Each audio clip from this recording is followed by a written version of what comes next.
엎드려야 삽니다 라는 제목으로 함께 말씀을 나누겠습니다. 세상에는 문제를 해결하려는 방식이 다양합니다. 관계의 문제를 해결하기 위해, 재정의 문제를 해결하기 위해, 불확실한 미래의 문제와 생명의 문제를 해결하기 위해서 사람들은 다양한 시도를 합니다. 때로는 그러한 시도가 문제를 해결하기도 하지만 그렇지 않을 때도 있고요. 오히려 문제를 더 키울 때도 있습니다.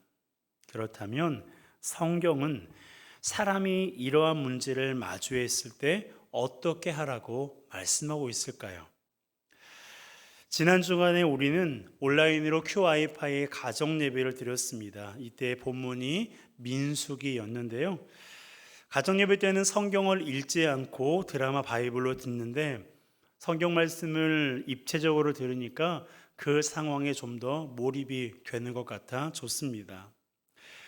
저는 개인적으로 이번 가정 예배 때는 더더욱 그랬는데요.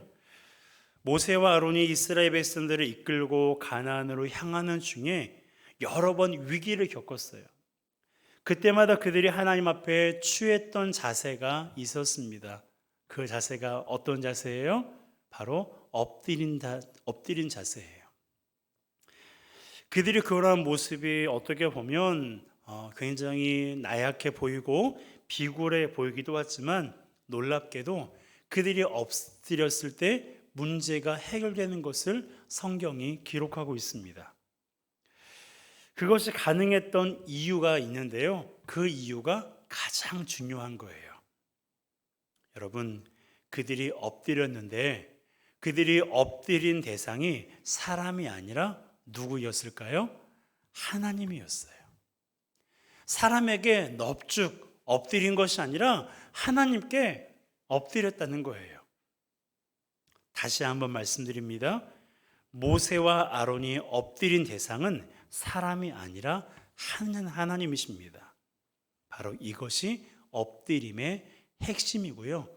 성경이 삶의 다양한 문제를 마주했을 때 그리스도인들은 이렇게 해야 된다라는 것을 민수기 말씀을 통해서 우리에게 말씀하고 있는 거예요. 자, 그렇다면 우리가 언제 엎드려야 하는지 민수기 말씀을 통해서 두 가지만 살펴보겠습니다. 첫 번째는요, 사람과 문제가 있을 때 하나님께 엎드려야 합니다. 누구와 문제가 있을 때요? 사람과 문제가 있을 때. 우리가 살아가면서 가장 많이 부딪히는 대상이 누구예요? 사람이잖아요. 그러니까 사람과 여러 가지 일들로 인해서 부딪히는데 그 문제가 있을 때 우리 그리스도인들은 엎드려야 된다라고 성경에 말씀하고 있다는 거예요. 이스라엘 백성들이 애굽을 나온 지 2년 정도 되었을 때였습니다. 그들의 목적지가 가나안이었잖아요. 그러니까 애굽에서 나온 지 한 2년 정도 되었을 때 가나안 코앞까지 도착했어요. 이제 조금만 더 가면 하나님이 약속하셨던 땅인 가나안에 들어갈 수가 있었습니다. 그런데 하나님께서는 그들을 가나안에 인도하여 들이시기 전에 12명을 세워 가나안을 정탐하게 하셨어요. 일반적으로 성을 공격하기 위해서는 성의 상황을 파악하는 것이 중요하기 때문에 정탐꾼을 파견합니다. 하나님께서 정탐꾼을 보내라고 하신 이유도 과연 그런 것일까요? 그 성에, 가나안 성읍의 그런 동향을 살피기 위해서 정탐꾼들을 보내셨을까요? 그렇지 않습니다. 이미 하나님께서 모든 것을 알고 계시는데 정탐꾼이 뭐가 필요해요? 가나안의 성읍이 몇 개인지, 그곳에 사람들이 몇 명이나 살고 있는지, 그들의 무기가 어느 정도인지, 어떤 무기를 가지고 있는지, 그곳의 지형과 그리고 그들의 전쟁 전략이 어떤 것인지 하나님이 훤히 꿰뚫고 계시는데 뭐가 정탐꾼이 필요하겠어요? 여러분, 하나님께서 정탐꾼을 보내신 이유는요, 가나안의 성읍의 동향을 살피기 위함이 아니라 이스라엘 백성들이 하나님을 신뢰하는지 알아보기 위함이었어요. 적이 아닌 당신의 백성들의 그 마음을 알아보시기 위함이었습니다. 아니나 다를까 가나안을 정탐하러 온 사람들 중에 여호수아와 갈렙을 제외한 10명은 가나안에 들어갈 수 없다는 결론을 내렸습니다. 두 가지 이유 때문이에요. 하나는 성읍이 견고하기 때문이었고요. 또 하나는 거인족이었던 아낙 자손이 있었기 때문이었습니다. 이 두 가지 이유 때문에 우리는 가나안에 들어갈 수 없다고 결론을 내렸고 그것을 사람들에게 선포한 거예요. 여호수아와 갈렙이 그렇지 않다고, 하나님이 주신 땅이니 우리는 반드시 들어갈 수 있다고 그렇게 열변을 토했지만 그들의 마음은 아론과 모세 그리고 하나님에 대한 원망으로 가득 찰 뿐이었어요. 이때 모세와 아론이 한 행동이 바로 엎드린 것이었습니다. 자, 5절입니다. 함께 읽습니다. 모세와 아론이 이스라엘 자손의 온 회중 앞에서 엎드린지라. 이 말씀을 언뜻 보면 모세와 아론이 사람들 앞에 엎드린 것처럼 보이지만 그렇지 않습니다. 그들은 하나님 앞에 엎드린 거예요. 사람들과 언쟁에도 통하지 않을 것이 뻔했고요. 그들의 분노를 가라앉힐 수 없다는 것을 알고 있었기 때문에 그들이 하나님 앞에 엎드린 거예요. 그들이 엎드린 대상이 하나님이라는 것을 확실할 수 있는 것은요, 그들이 엎드렸을 때 하나님께서 그 상황을 완벽하게 정리하셨다는 성경의 기록이 그것을 증명해 보고 있습니다. 여러분, 이 일로 인해서 하나님을 원망하던 사람들 가운데 20세 이상 된 모든 사람들이 광야에서 죽게 되었어요. 또한 이스라엘 백성들은 가나안 코앞까지 왔다가 다시 광야로 돌아가서 38년을 더 지내야 했습니다. 여러분, 사람과의 관계에서 문제가 있을 때가 많잖아요. 무슨 말을 해도 통하지 않고 분노 게이지가 올라갈 때 우리는 쉽게 감정에 사로잡힐 때가 있어요. 그런데요, 그때 우리가 취해야 할 자세가 어떤 자세예요? 엎드리는 자세예요. 사람이 아닌 누구에게? 하나님께. 여러분, 하나님께 엎드려서 우리의 모든 상황과 감정을 하나님께 다 쏟아내는 거예요. 그것을 가장 잘했던 사람 중에 하나가 다윗이고요. 시편의 내용이 그것을 우리에게 말씀하고 있어요. 여러분, 우리가 사람과의 관계에 있어서 문제가 있을 때 도무지 실마리가 풀릴 것 같지 않고 도무지 해결될 수 없을 것 같은 그런 상황 앞에서 우리가 취해야 할 대상, 자세, 바로 하나님 앞에 엎드린다라는 것 여러분 기억하시길 바랍니다. 그러면 하나님께서 이스라엘 백성들과의 이 문제를 정리하셨듯이 하나님께서 우리가 처한 사람과의 관계의 문제를 하나님께서 정리해 주세요. 징계할 자가 있으면 징계하시고 위로할 자가 있으면 위로해 주십니다. 여러분, 그러기에 우리가 어떠한 문제가 있든 그런 특별히 사람과의 그런 관계적인 문제가 있을 때 내가 어떻게 해보려고 하다가요, 오히려 문제를 더 키울 수도 있고 오히려 그 문제로 인하여서 나도 더 깊은 상처가 될 수 있고 그 사람에게도 더 깊은 상처를 줄 수도 있다는 것을 우리가 기억해야 돼요. 그러니까 가정에서든 직장에서든 학교에서든 우리가 만나는 사람들과의 관계 문제에 있어서 내가 해결하려고 애쓰지 마시고요. 어떻게 하라고요? 하나님 앞에 엎드려 보세요. 여러분, 말이 그렇지 이스라엘 백성들이 지금 2년 동안 가나안을 보고 걸어왔어요. 이제 조금만 더 가면 가나안에 들어갈 수 있었어요. 그 광야가 어떤 곳인지 가보신 분들은 잘 아실 거예요. 그 험난한 여정을 2년 동안이나 해서 겨우 여기까지 왔는데 들어갈 수 없다는 말을 들으니 그들의 그 마음이, 감정이 어떻겠습니까? 이것은 사람이, 모세가, 아론이 아무리 설득해서 설득될 수 있는 게 아니에요. 그것을 모세와 아론이 알고 있었기 때문에 그 앞에 엎드렸더니 하나님께서 당신이 그 문제를 해결하신 거예요. 그러니까 여러분, 우리 인생에 있어서 사람과의 관계적인 문제가 있을 때 내가 어떻게 갚아줄까? 내가 어떻게 해볼까? 여러분, 그런 고민하기 전에 먼저 하나님 앞에 엎드려 나의 상황과 감정을 하나님께 털어놓고, 그리고 하나님의 지혜를 구하여 하나님께서 일하시는 것을 경험하는 우리 모두가 되시기를 주님의 이름으로 축복합니다. 사람과 문제가 있을 때 어떻게 해야 된다? 하나님께 엎드려라 라는 거예요. 자, 두 번째로, 하나님과 문제가 있을 때에도 하나님께 엎드려야 됩니다. 하나님과 문제가 있을 때에도 하나님께 엎드려야 돼요. 제가요, 지난 주간에 가정 예배를 드리면서 순간 욱했던 적이 있었어요. 저도 모르게 미친이란 단어가 툭 튀어나왔습니다. 이스라엘 백성들이 했던 말 때문이었는데요. 여러분, 하나님께서 말씀하신, 하나님께서 약속하셨던 젖과 꿀이 흐르는 땅이 어디였어요? 어려운 문제가 아니죠. 어디였어요? 가나안이었죠.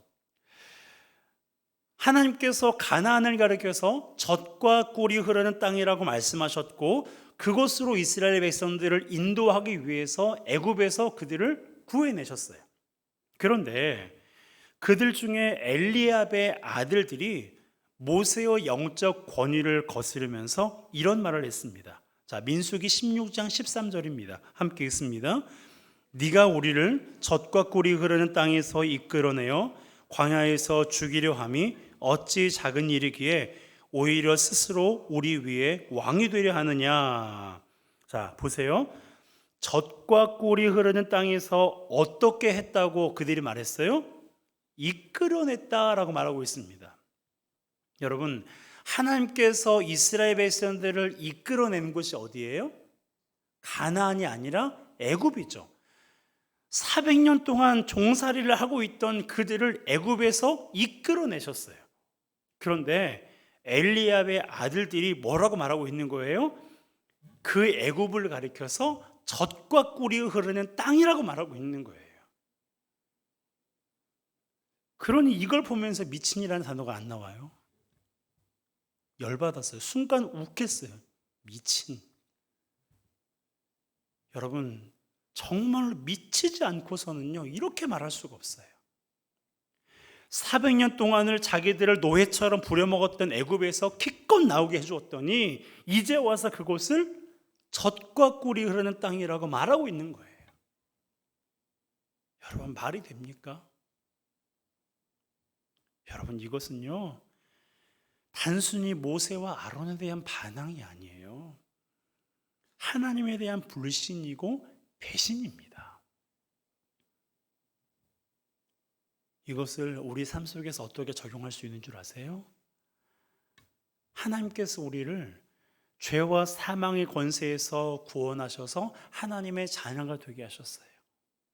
교회에 나와서 하나님의 말씀을 듣게 하시고 그 말씀을 들으면서 믿음이 생겨나게 하셨어요. 여러분, 구원, 믿음, 은혜, 이것은 사람의 노력으로 얻을 수 있는 게 아니에요. 오직 하나님의 은혜로 우리에게 선물로 주어지는 거예요. 우리가 지금까지 살아오면서 하나님의 은혜를 많이 경험했고 하나님의 도우심을 경험하면서 수십 년을 살아왔잖아요. 그런데 기껏 하나님께서 죄에 빠져있던 우리를 건져서 하나님의 자녀가 되게 해주셨더니 하나님의 자녀가 되고 교회에 나오고 믿음 생활하면서 힘들고 어렵고 괴로운 일을 당하니까 차라리 교회 안 다니지 않았던 적이 나았다고. 차라리 하나님을 알지 못했던 적이 나았다고. 여러분, 그것을 그리워하고 하나님을 알지 못했던 그 시기를 가리켜서 젖과 꿀이 흐르는 땅이라고 여기는 모습이 바로 이스라엘 백성들의 이런 제정신이 아닌 그런 모습이라는 거예요. 여러분, 이런 말을 했던 이스라엘 백성들에게 하나님께서 가만히 계셨겠습니까? 민수기 16장 21절에 보니까 하나님께서 순식간에 그들을 죽이려고 하셨어요. 하나님이 내가 너희들 죽일 거야 하고 겁주신 게 아니고요, 진짜로 죽이려고 하셨어요. 여러분, 그때 당시 이스라엘 백성들이 200만 명 정도 됐거든요. 하나님이 그들을 죽이는데 얼마나 걸릴까요? 1초도 안 걸려요. 그래서 성경이 분명히 이렇게 기록하고 있어요. 여호와께서 그들을 순식간에 죽이려 하셨다라고요. 그러자 모세와 아론이 어떻게 했을까요? 하나님, 생각 잘하셨어요. 저도 이 사람들 때문에 죽을 맛입니다. 저도 이 사람들 때문에 너무너무 괴롭습니다. 하나님, 생각대로 하세요. 생각대로 해주세요. 여러분, 그렇게 말했을까요? 아니에요. 엎드렸어요. 22절입니다. 함께 읽습니다. 그 두 사람이 엎드려 이르되 하나님이여, 모든 육체요 생명의 하나님이여, 한 사람이 범죄하였거늘 온 회중에게 진노하시나이까. 그 두 사람이 어떻게 했어요? 엎드렸어요. 하나님 앞에 완벽하게 엎드려서 하나님 앞에 그들을 불쌍히 여겨달라고, 그들을 용서해달라고 하나님 앞에 간청했습니다. 여러분, 자기들이 잘못한 것도 아니잖아요. 모세와 아론이 잘못한 건 또 아닌데 그들이 하나님 앞에 엎드렸어요. 사실 엘리압이 엎드려서 하나님, 제가 죽을 죄를 지었습니다. 용서해 주세요. 불쌍히 여겨주세요. 엘리압의 아들들이 엎드려야 되는데 그들은 뻣뻣하게 서 있고 모세와 아론이 하나님 앞에 엎드린 거예요. 한 가지 이유 때문입니다. 엘리압의 아들들의 죄로 인해 백성들 전체가 죽임을 당하지 않게 하기 위함이었어요. 그런데 좀 이상하죠. 아니, 엘리압의 아들들이 잘못했는데 왜 하나님 이스라엘 전체를 죽이시려고 하는가? 왜 그랬을까요? 별반 다른 게 없거든요. 직접적인 영적 권위에 도전한 사람들은 엘리압의 아들들이지만 다른 사람들도 내심 그렇게 생각하고 있다는 것을 하나님이 그 마음을 꿰뚫어 보셨거든요. 그래서 이 일로 인해 한순간에, 순식간에 모든 사람이 죽을 위기에 처해 있었어요. 그때 하나님이 모세와 아론의 기도를 들으셨습니다. 그래서 직접적인 죄를 범한 엘리압의 아들들의 자손만 죽임을 당했고요, 다른 사람들은 살려주셨어요. 여러분, 사람이 하나님과 문제가 생겼을 때 그것을 해결할 수 있는 사람이 누굴까요? 사람이 사람과 문제가 생기면 그것을 해결할 수 있는 사람이, 하나님을 모르는 사람들은 사람이 해결할 수도 있고 어떤 기관이 해결할 수도 있고 혹은 믿음 있는 사람들은 하나님이 해결할 수도 있다라고 다양하게 생각해요. 그런데 여러분, 사람이 하나님과 문제가 생겼을 때 이 문제를 누가 해결할 수 있냐라는 거예요. 목사가요? 아니면 수십 년 동안 신앙생활 하신 분이요? 아무도 없어요. 하나님과 사람의 문제가 생겼을 때 이 문제를 해결할 수 있는 사람이 세상에는 아무도 없어요. 그런데 사람이, 우리가, 하나님의 자녀가 하나님께 엎드리면 상황이 달라진다니까요.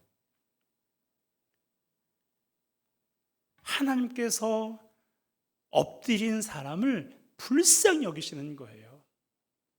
여러분, 모세와 아론이 엎드렸는데 그 모습이 어떤 모세와 아론이 믿음이 좋아서 하나님께서 용서해 주신 것이 아니라 그 자세가 하나님의 마음에 들었던 거예요. 그래서 그들을 불쌍히 여겨 이스라엘 백성들을 살려주신 겁니다. 뿐만 아니라 엎드린 그 사람 덕분에 죄를 범한 누군가가 하나님께 불쌍히 여김을 받는 거예요. 그러니까 내가 하나님 앞에 범죄하면 하나님 앞에 내가 엎드려야 되는 것은 당연하고요. 내가 아닌 다른 사람이 하나님 앞에 범죄했더라도 내가 하나님 앞에 엎드리면 나로 말미암아 하나님께서 그 사람을 불쌍히 여기신다는 거예요. 그러니까 우리가 죄를 범하지 않기 위해서 많이 노력해야 되겠지만 혹시 죄를 범했을 때 어떻게 해야 돼요? 고개를 빳빳하게 들고 있지 말고 나는 아무런 잘못도 하지 않았다고 자존심 세우지 말고요. 하나님 앞에 엎드리세요. 여러분, 하나님 앞에 엎드리는 거 그게 뭐가 자존심 상하는 일이에요. 그게 뭐가 비굴한 일이에요. 그게 뭐가 내가 나약한 존재라는 것을 드러내는 거예요. 여러분, 하나님 앞에서는요, 자존심 그런 거 아무 필요 없어요. 우리 주님께서 자존심 다 버리고 이 땅에 사람의 모양을 입고 오셨잖아요. 그것을 신학적인 용어로 굴욕이라고 그렇게 말합니다. 비하라고 그렇게 말을 해요. 천지를 지으신 하나님께서 사람의 모양을 입고 이 땅에 오신 가장 값어치 없는 존재로 이 땅에 오셨어요. 그분은 자존심 내세우지 않았어요. 사람들이 나를 어떻게 생각할까? 그것을 인식하지 않으셨어요. 단순히 우리를 구원하시기 위해서 이 땅에 사람의 모양을 입고 오셨고 십자가에 달려 죽임을 당하셨습니다. 그러니까 우리가 죄를 범했다면 하나님 앞에 엎드려 그분의 긍휼을 구하세요. 그리고 내 가족이, 내 친구가 누군가가 하나님 앞에 범죄했다면 여러분 그를 위해서 하나님 앞에 용서를 구하세요. 여러분, 정치를 보면서 욕 많이 나오죠. 사람들은 그러한 것들을 보면서 욕을 해요. 비난하고 정죄해요. 여러분도 똑같이 합니까? 세상 사람들과 똑같은 사람들이에요. 여러분, 그들을 욕하지 마세요. 우리 그리스도인들은 그들을 위해서 하나님 앞에 엎드려야 돼요. 그들이 잘못했어요? 죄를 범했습니까? 하나님께 엎드려 그들의 죄를 용서해 달라고 여러분 기도하셔야 돼요. 그것이 우리 그리스도인들이 해야 되는 가장 중요한 일이에요. 정치인들 뿐만 아니라 내가 사랑하는 사람들이 내가 보기에 저 모습은 하나님 앞에 잘못된 모습인데 라고 그렇게 생각된다면 그것에 대해서 지적하고 정죄하고 비난하기보다 하나님 앞에 엎드려 그 사람의 죄를 용서해 달라고, 그가 몰라서 그랬다고, 그가 하나님의 말씀을 알지 못해서 그랬노라고 하나님 앞에 엎드려 구할 때 하나님께서 나의 엎드림이 기도를 통해서 들으시고 주께서 그를 불쌍히 여겨주실 것입니다. 여러분, 사람과의 문제가 있을 때, 하나님과 문제가 있을 때 우리가 할 수 있는 가장 아름다운 모습은 하나님 앞에 엎드린다는 거. 여러분, 사람 앞에는요 엎드리지 마세요. 세배하지 말라는 말이 아니고요, 나의 것을 얻기 위해서, 나의 위기를 벗어나기 위해서 여러분 사람들 앞에 비굴하게 엎드리지 마세요. 우리가 엎드려야 될 대상은 누구밖에 없어요? 하나님밖에 없어요. 이 사람이 돕지 않으면, 이 사람이 해결해 주지 않으면 나는 망할 수밖에 없고, 그래서 그 앞에 내가 무릎이라도 꿇어야 되나? 라는 그 마음이 여기까지 차 올라오더라도요, 여러분 그 무릎을 그 사람이 아닌 누구에게 꿇어야 돼요? 하나님께 꿇어야 돼요. 하나님께 꿇을 장소가 없으세요? 이렇게 아름다운 성전이 있잖아요. 이곳에 와서 하나님 앞에 엎드려 눈물로 기도하세요. 하나님, 내가 누구로 인하여서 이러한 문제 가운데 있습니다. 하나님, 내가 하나님 앞에 이러한 죄를 범하였습니다. 하나님 앞에 엎드려 기도할 때, 엎드려 주님 앞에 나아갈 때 하나님께서 엎드린 우리의 그 등에 손을 얹으시고, 내가 안다고, 내가 너의 마음을 알고 내가 너의 죄를 용서했고 내가 너의 모든 문제를 내가 선하게 인도하실 거라고 하나님께서 우리에게 말씀하십니다. 여러분, 하나님 앞에서 우리의 생각이, 우리의 몸이 뻣뻣하지 않았으면 좋겠어요. 사람들에게 엎드리지 말고 하나님 앞에 엎드릴 때 하나님께서 당신의 자녀를 불쌍히 여기시고, 우리 삶, 우리가 무엇 때문에 괴로워하고 힘들어하고 울고 있는지 우리 주님께서 아시고 우리를 엎드린 나를 일으켜 세워주실 것입니다. 그러니 여러분, 이 한 주간, 그리고 우리가 인생을 살아가면서 난 결단코 무슨 일이 있어도, 내가 망하는 한이 있더라도, 내가 실패하는 한이 있더라도 나는 결코 사람에게 엎드리지 않을 거다. 나는 내가 엎드려야 할 대상은 오직 주님이다, 하나님이다라는 이 고백을, 이 믿음을 가지고 모든 상황 속에서 하나님 앞에 엎드림으로 나아가 그 모든 것들을 선하게 인도하시는 하나님을 경험하는 저와 여러분 되시기를 주님의 이름으로 축복합니다. 이 시간 우리 함께 찬양하겠습니다.